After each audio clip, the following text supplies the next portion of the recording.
باللہ من الشیطان الرجیم بسم اللہ الرحمن الرحیم۔ میں ہوں پروفیسر ڈاکٹر اکبر علی انصاری، اپنے یوٹیوب ہومیوپیتھک چینل کے ساتھ آپ کی خدمت میں حاضر ہوں۔ امید ہے آپ بھی ٹھیک ہوں گے۔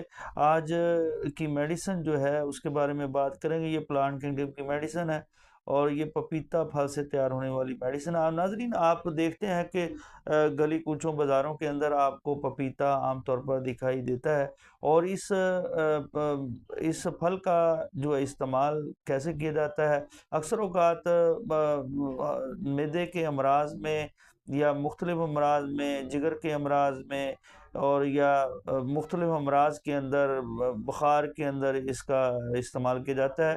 مختلف ڈاکٹر حضرات، حکمہ حضرات جو ہیں اس کا استعمال بتاتے ہیں، تو لہٰذا یہ انتہائی اہم پھل ہے۔ اس سے تیار کی جانے والی میڈیسن جو ہے یہ ہومیوپیتھک میں استعمال کی جاتی ہے۔ آئیے اس کی علامات دیکھتے ہیں۔ ناظرین، بدہضمی، اسقاط حمل، جگر، تلی کے امراض میں مفید میڈیسن ہے۔ ناظرین، رحم پر بھی اثر کرتی ہے۔ آنکھ کا سفید پردہ زرد ہو جاتا ہے، یعنی یرکان ہو جاتا ہے، اس کے دوران بھی یہ میڈیسن جو ہے انتہائی اہم میڈیسن ہے۔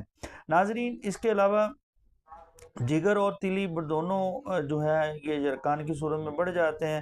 یرکان ہیپاٹائٹس کی صورت میں بڑھ جاتے ہیں تو ان کے لیے یہ استعمال کی جاتی ہے۔ اور یاد رکھیں کہ بدہضمی کی وجہ سے نظام ہضم کی کمزوری آتی ہے، غیر ہضم شدہ غذا کے پخانے آتے ہیں، اور یاد رکھیں پخانہ دن میں کئی مرتبہ آتا ہے، اور اس کے ساتھ زبان پر میل کی تہ چڑھ جاتی ہے، اور جو ایک ہیپاٹائٹس یا یرکان کی ایک اہم علامت ہے۔ دودھ ہضم نہیں ہوتا اور قوت ہاضمہ بڑھاتی ہے، حیض کو باقاعدہ بناتی ہے، رحم کو سکیڑتی ہے۔ یہ بہترین میڈیسن ناظرین، یہ تھی اس کی اہم علامات۔ آئیے دیکھتے ہیں اس کو کس پوٹینسی میں استعمال کیا جاتا ہے۔ اس کا استعمال مدر ٹنکچر میں کیا جاتا ہے۔ اس کے 10 قطرے صبح، دوپہر، شام لینے سے جو ہے اس کی علامات رفع ہو جاتی ہیں۔ جب تک اس کی علامات رفع نہیں ہو جاتی اس وقت تک اس کا استعمال جاری رکھا جاتا ہے، اور مزید علامات کے لیے آپ قریبی ہومیوپیتھ سے رابطہ کر سکتے ہیں۔